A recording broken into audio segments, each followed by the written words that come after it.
Hello everyone and welcome to another video here on White Coats and Corgis. Today I'm going to be showing you a clip from the Premed Experience, which is a live virtual event that I put together for pre-meds to learn all about the admissions process, the MCAT, how to get their extracurriculars, and all things like that. I was so lucky to get 3 amazing medical school deans to volunteer to participate in the event. All right, let's go ahead and get started. Hey everyone, and thanks so much for joining. My name's Dan, and I am a second-year internal medicine resident, and I'll be the moderator for this panel. We're joined by 3 incredible deans and admissions experts here, and I want to give everyone the chance to ask questions in that Q&A, and I'll be looking through that. But first, I was hoping that the deans could introduce themselves. We can go one by one and just quickly sort of say where you're from and what your role is. So if we can start with Dr. Osborne. Hello, I'm Megan Boysen Osborne. I am the Associate Dean for Students, so I oversee admissions, student affairs, and diversity, equity, and inclusion at University of California, Irvine. Awesome. Dr. Liotta. Hello, everyone. It's great to be here. And I'm Rob Liotta, and I'm the Associate Dean for Admissions and Recruitment at the Uniformed Services University, the Health Sciences, and we're actually on the Walter Reed Bethesda Medical Campus, the National Naval Medical Center, Bethesda. So, and I'm great to be here with you today. And Dr. Amiri. Hi, everyone. I'm Layla Amiri. I'm the Associate Dean for Admissions at the Robert Larner College of Medicine at the University of Vermont.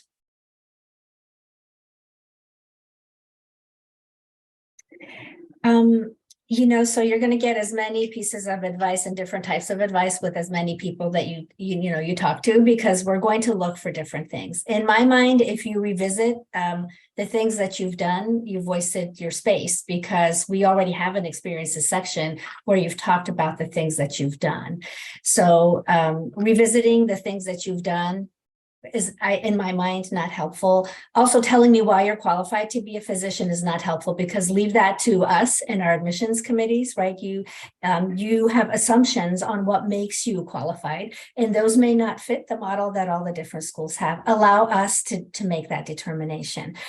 An ideal personal statement for me is one that you could, find someone out on the street, give them, 10 or 20. It used to be $5 when I started doing this work, but with inflation, give them $20 so they can have a couple of cups of coffee. Have them read the statement and then see if they come back with the essence of why this is what you must do, that nothing else will work, right? If they come back with that, then that's the personal statement. So I want to understand why it must be medicine just as much as your parents, your significant other, your sister, your brother, and your advisor knows. That's what the point of the personal statement is in my mind, is for me to understand why this has to be where you're going. So I find those personal statements that outline the qualities of a good physician not helpful, and particularly because, committees have different personalities, and depending on how many people are there, who's going to feel uncomfortable about what you've indicated is a, characteristic of a physician. So I think if you can just share with us heart to heart why this is where you need to be, that would be fantastic. It doesn't have to be an exercise in creative writing. It doesn't have to start with, thunder and lightning and, people clutching their chest either. It can be just a very mellow, just again, open heart to heart description of why medicine is your calling. And for many of you, it may not be, it was an instantaneous thing. It may be something that has, grown over time. We heard about traditional applicants, and I completely agree with Dr. Liotta. Traditional, non-traditional applicants, are the cream of the crop as far as I'm concerned as well, because there's a life there that they've lived, and they've done something that hasn't been their calling. And so that's what, in my mind, that's where the personal statement should be. And don't use ChatGPT. I was waiting for this to come up, so it didn't come up, and we're halfway through, so I had to bring it up. Don't use ChatGPT. It's probably going to write a pretty decent essay for you.